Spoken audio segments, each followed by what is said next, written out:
ኢትዮጵያ ውስጥ ነጻና ፍትሃዊ ምርጫ ይካሄዳል ብለው እንደማያምኑም ሲናገሩ ተደምጧል። በቅርቡ በሶማሊያ ክልል ጉዞ ያደረጉት ጠቅላይ ሚኒስትር አብይ የሶማሊያና የጅቡቲ ፕሬዝዳንቶችን በጋበዙበት መድረክ ላይ 7 ዓመት ሙሉ ክልሉን የመሩትን ሙስጠፋ መሐመድን በስልጣን ዘመኑ 2% ብቻ የሰራ ማለታቸው አይዘነጋም።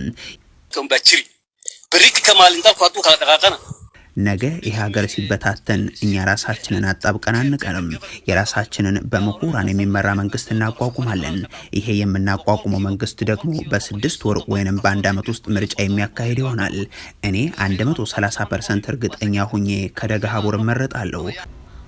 የግንዛቤ ችግር ያለበት በአዴናዊ የሆነ የፖለቲካ ርዕዮተ ዓለም ብቻ የተሸከመ ባለፉት 30 ዓመት እና ብቸኛ አዳኝ አድርጎ ራሱን የሚመለከት በአዴን በጣም የሚገርም ቀኖና እኮ ነው። ይሄ የፖለቲካ ቀኖና በጣም የሚገርም ከዛ አመለካከት ራስህን እያሸነፍክ ውጣ።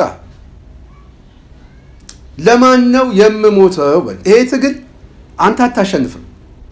በዚህ ትግል ውስጥ መዳከም ካለ ፋኖ ከናንተ ጋር የታኮሰ ተዳክሞ ሜዳው የጠላት ሜዳ ሆኖ መጫወቻ ይሆናል እንጂ እውነት እናንተ አታሸንፉ። የብአዴን አሳሰብ አማራ ክልል ላይ አያሸንፍም።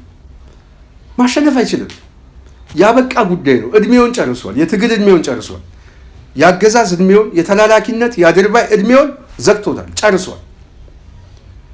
ከዚህ በኋላ አማራን ለተራዘመ የምስለኔ አሳደር ማስቀጠል ወደማይቻልበት ደረጃ ደርሷል። ትኖራለህ፣ እድል ተሰጠ። አንድ ከፋኖ ጋር ተቀላቅለ በዚህ የህልውና ትግል ውስጥ ራስን ታስቀጥላለህ። ሁለተኛ እድል ተሰጠ። ሶስተኛ እድል ከሁሉም ነገር ውስጥ አልገባም የምትል ከሆነ ቤትህ ተቀመጥ አለ። በቃ ቤት ተቀመጥ፣ እኛ ጋር አትቀላቀል። ከብልጽግና ውጣ፣ ምርጫ እጩ ነኝ ምናምን የምትለው ውጣ።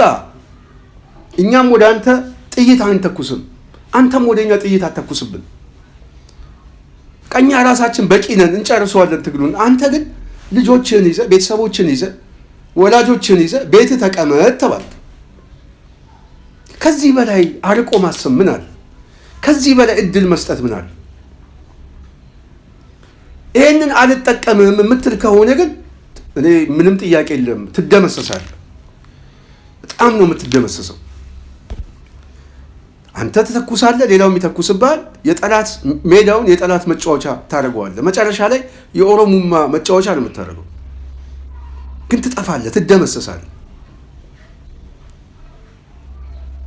ስለዚህ ድህነትን የሚያሳስብህ ከሆነ አማራነትን የሚያሳስብህ ከሆነ አማራነትን ለማጥፋት ሳይሆን ለማስቀጠል በሚደረግ የህልውና ትግል ላይ ከአንተ የተሻለ መሬት ላይ ይሄ ገብቷቸው የሚታገሉ ፋኖቹ ከፍተኛ ግንዛቤ ያላቸው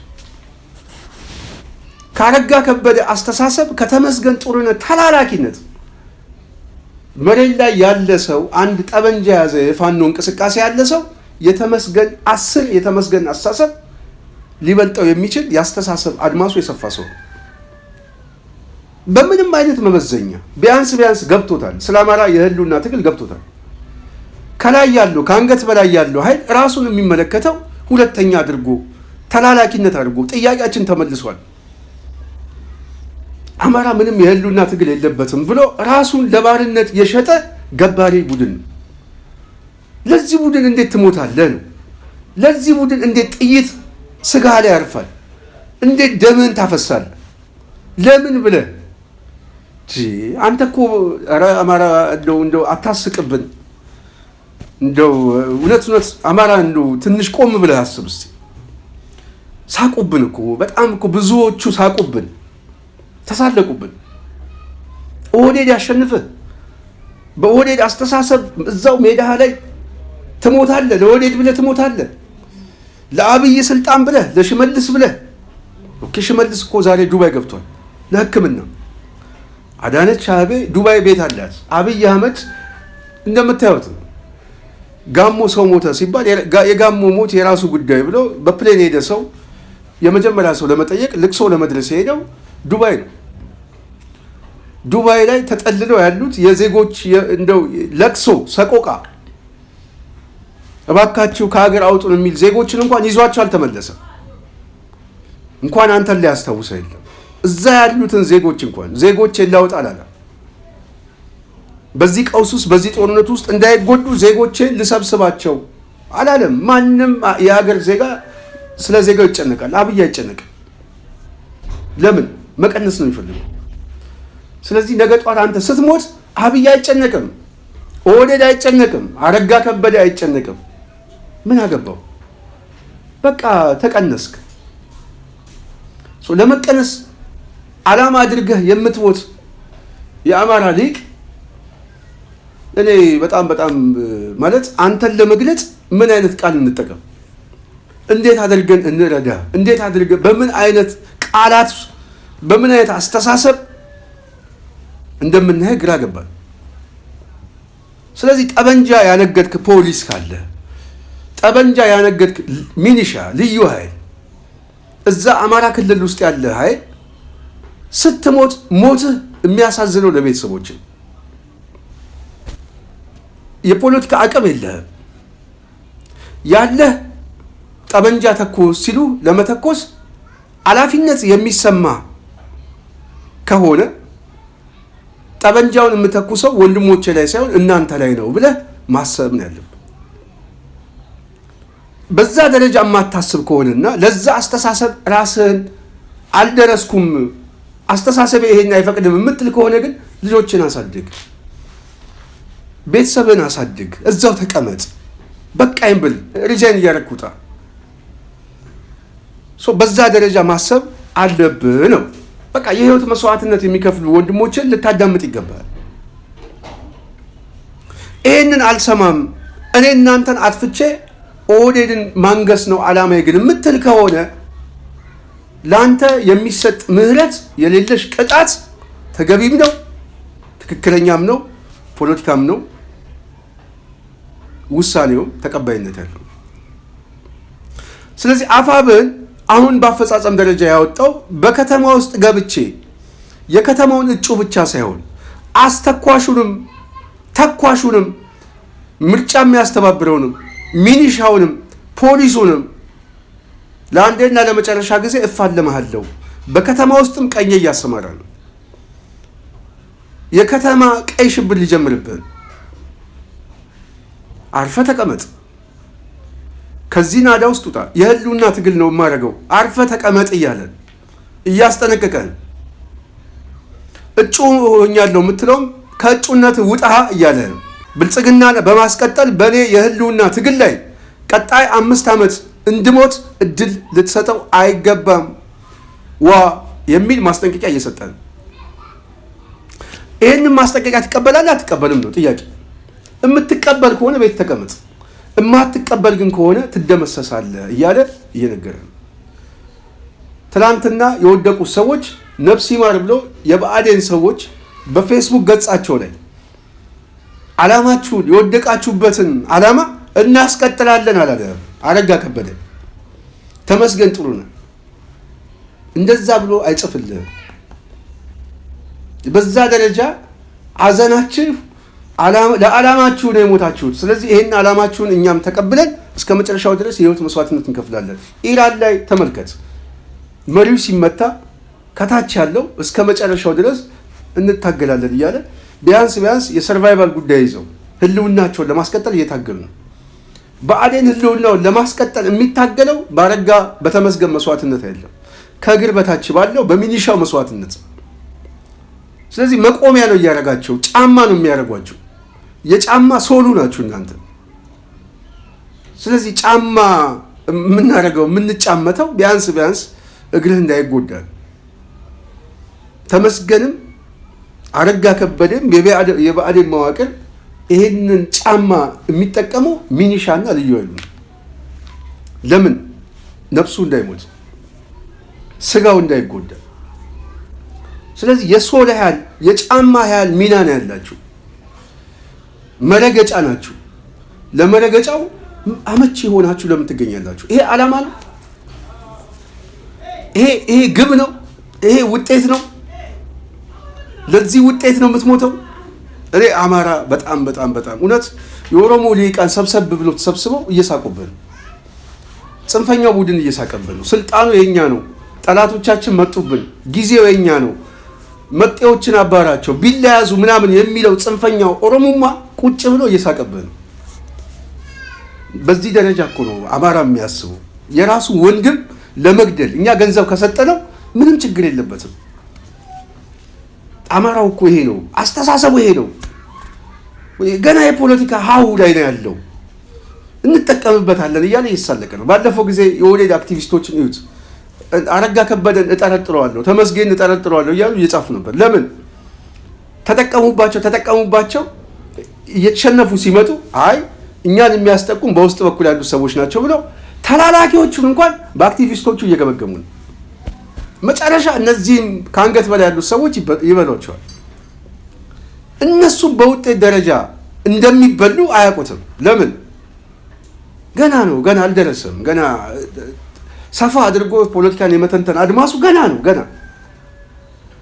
ለዚህ ቡድን እንዴት አድርገህ ትሞታለህ ለዚህ ቡድን ከምትሞት በራስ ኮዝ ላይ በራስ ጫማ ላይ በራስ የህልውና ትግል ላይ በራስ ጥቅሜን አስጠብቃለሁ ሀገሪቷንማ እኔ አስተዳድራታለሁ እኛው ራሳችን እቺን ሀገር እንቀበላታለን ብለህ ብትሞት የዓላማ ትግል ትክክለኛ ትግል ጀግንነት ነው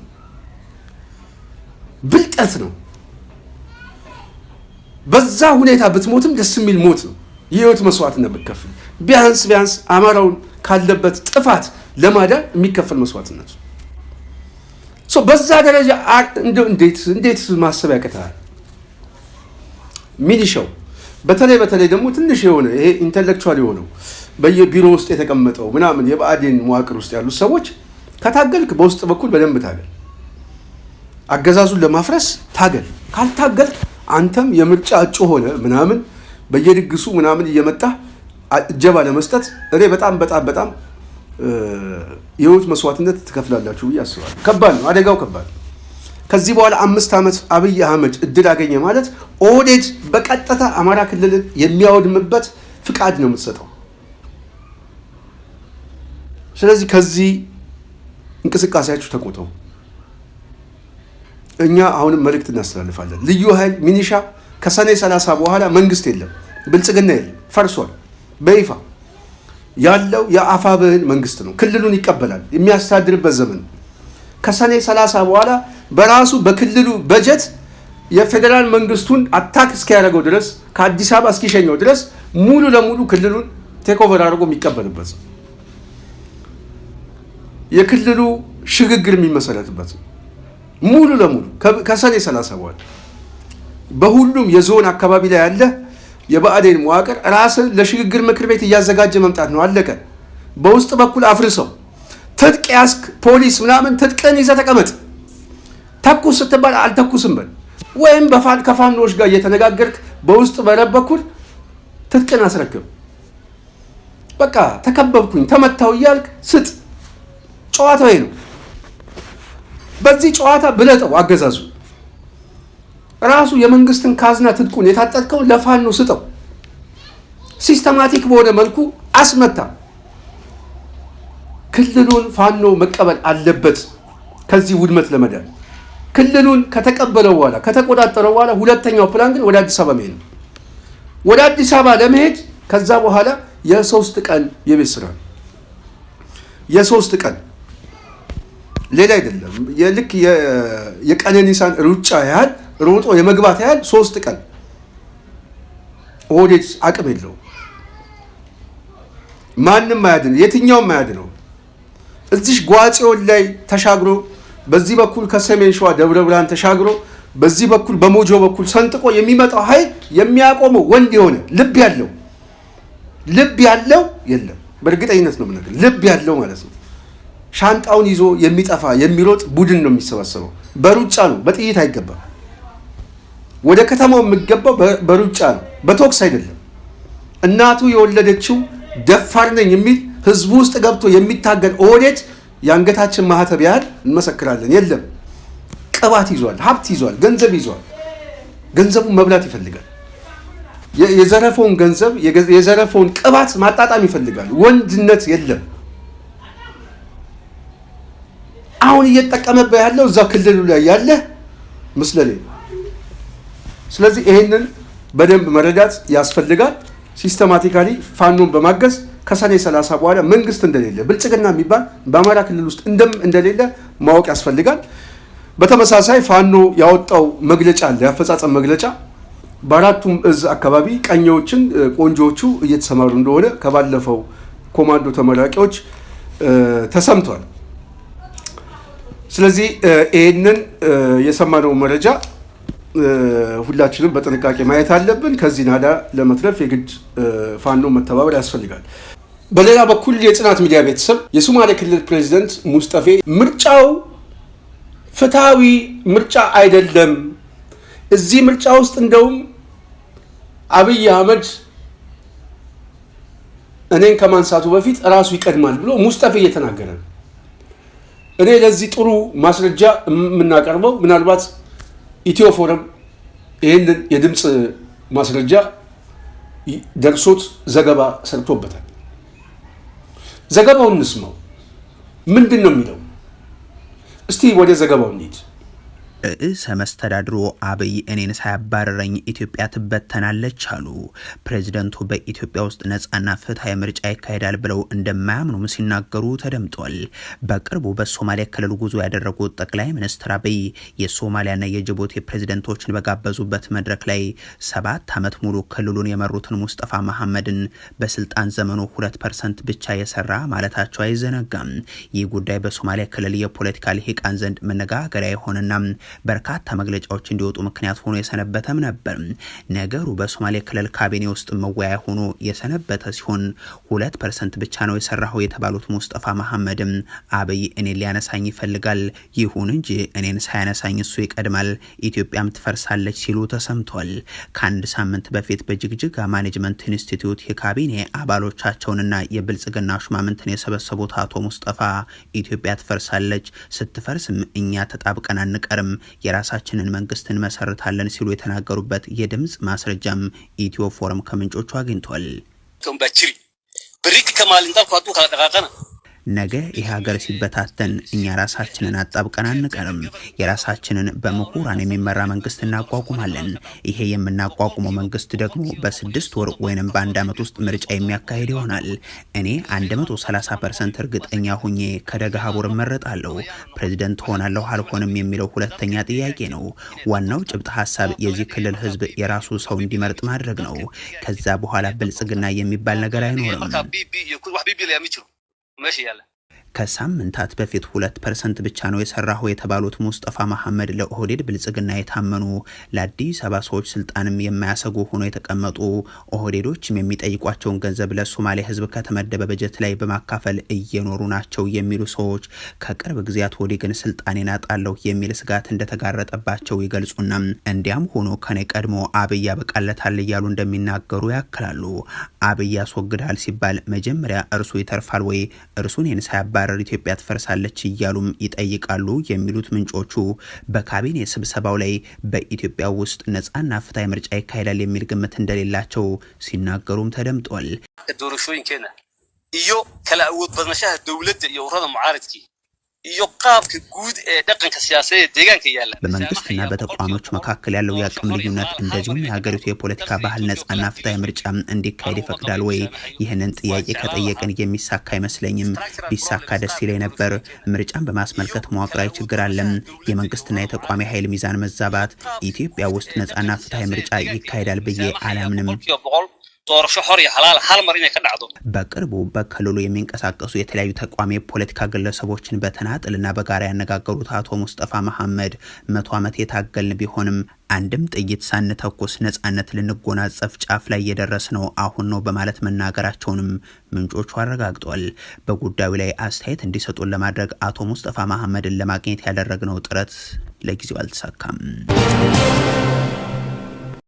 እንደሰማችሁት ነው። በዚህ ሁኔታ ውስጥ ታዲያ የህይወት መስዋዕትነት የምትከፍለው ለማን ነው? ሌላው እኮ አገር መሰርታለሁ እያለ እየተዘጋጀ ነው። አብይ አህመድ ጠላቶች መጡብህ ቢላ ይዛዋል፣ ዞኖች እየተሰባሰቡ ነው እያለ እየመሰከረ ነው። በተዘዋዋሪ አንተ ጠላት ነው። እነሱ አገር አፍርሰው የራሳቸውን አንድ መደብ እንፈጥራለን ብለው ሲያስቡ አንተ የገዛ ወንድምህን የምትገለው የአማራ ሚኒሻና ፖሊስ ምን ሆነ ነው? ምንድነው? የት ነው መዳረሻ? የት ነው? በጣም የሚያሳዝን ነው። እንደዚህ አይነት ፖለቲካ ጮርቄነት እኔ በየትኛውም ዓለም ላይ ያለ አይመስለኝም። አማራው ላይ የተለየ ሆኖ ነው የመጣው። ስለዚህ ራስህን እየገመገምክ ቆም ብለህ ብታስብ የተሻለ ነው። መጪው ጊዜ የአማራ ጥቅሞችን የሀገሪቷን አንድነት ማስጠበቅ የሚችለው አማራው ጉልበት ሲያገኝ፣ ሲጠናከር፣ ሲያሸንፍ ነው። ስለዚህ ባለህበት ቦታ ሆነ መታገል፣ መረጃ ማቀበል፣ ትግሉን ማፋፋም ለሚመጣው ትልቁ አደጋ ራስህን፣ አካባቢህን፣ ቤተሰብህን ተጋላጭ እንዳይሆኑ መከላከል የምችለው ከፋኖ ጋር ስትቆም እንጂ ከባዕዴን ጋር ቆም አይደለም። ባዕዴን አገር ከሚያፈርሰው ጋር ተባብሮ ለማፍረስ የሚተጋ ቡድን አንተን እየተጠቀመብን ያለ መጠቀሚያ ለምን ትሆናለህ?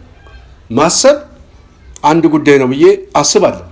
ስለዚህ የጽናት ሚዲያ ቤተሰብ በመጨረሻ የጽናት ሚዲያ ቤተሰብ ህወሓት ከ20 ቀን በኋላ ሜቢ አሁን 2 ሳምንት ወይ 3 ሳምንት አካባቢ ጊዜ አስተዳደሩ ያበቃል እና ህወሓት አሁን አቶ አማኑኤል አሰፋ እንደሰየመ ተገልጿል። ከዚህ በፊት ከማዕከላዊ መንግስቱ ነበር ወደዛ የሚሾው ሰው ይመድባሉ። ከዛ በኋላ ያንን ምድብ እውቅና ይሰጠው ነበር። አሁን እሱ አብቅቷል። ምርጫ ቦርድ ህወሓትን ዘግቷል። ትግራይ ላይ ምርጫ እንደማይደረግ ግልጽ ነው። ጊዜ አስተዳደሩ ጊዜ ላይ ያበቃ ነው።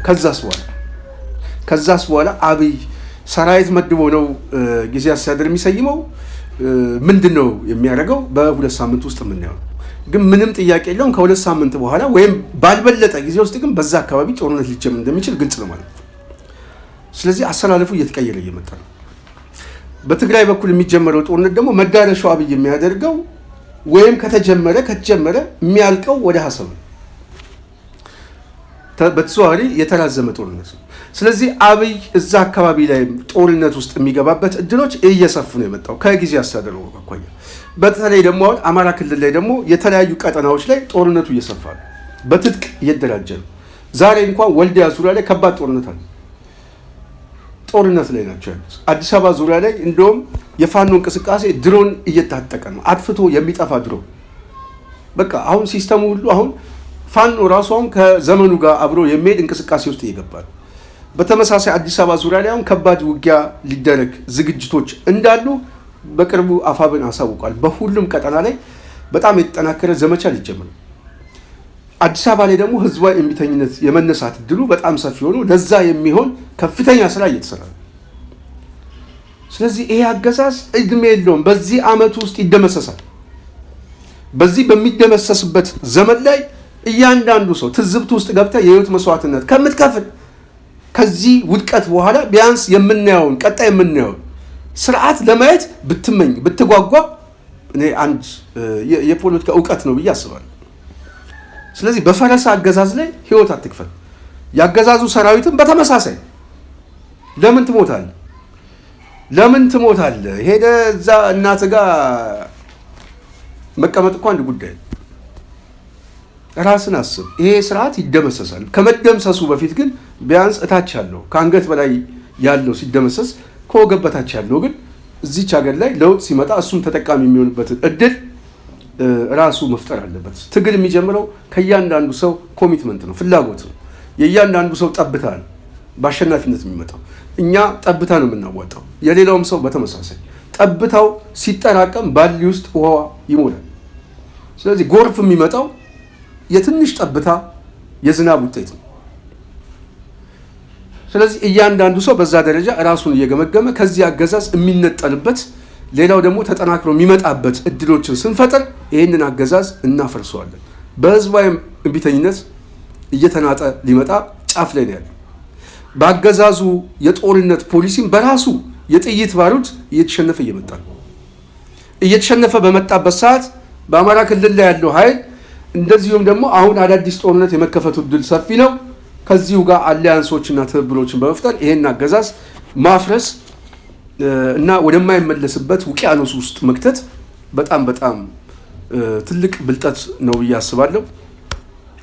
የጽናት ሚዲያ ቤተሰብ ዛሬ በተወሰነ መልኩ በተለይ ከአማራ ፋኖ እንቅስቃሴና ከአፈጻጸም በተለይ ባለፈው ካወጣው መግለጫ አፈጻጸም አኳያ እየወጣ ያለው አዳዲስ ነገር ከዚሁ ጋር በተያያዘ በነገራችን ላይ ጎንደር አካባቢ ደቡብ ጎንደር ስንዴ ምረጡ የስንዴ ነዶ እያለ ሲቀሰቅስ የነበረ የብአዴን ካድሬ ይኸው እንደዚህ በምታዩት አሁን ፋኖ ሽማርከውታል። ስንዴውም የለም፣ ግለሰቡ ግን በቁጥጥር ስር ሆኗል። ስለዚህ ሌላውም እጣ ፈንታው ይሄ በየከተማው ይሄ አይነት እድል ከሚገጥመው ራሱን እያገለለ ከፋኖ ጋር መቆም ከሰኔ 30 በኋላ የብልጽግና አገዛዝ በአማራ ክልል በተለይ እንደሌለ አውቆ ከሚመጣው የሽግግር ምክር ቤት ጋር ራሱን ማዘጋጀት በጣም ያስፈልጋል ብለን እናስባለን። በሚቀጥለው በሌላ ሀሳብ በሌላ ዝግጅት እስክንገናኝ የዛሬ በዚያ በቃለው። ፕሮግራሙን ያዘጋጀሁላችሁ እኔ ስንታየሁ ቸኮል ነኝ። ሰላም።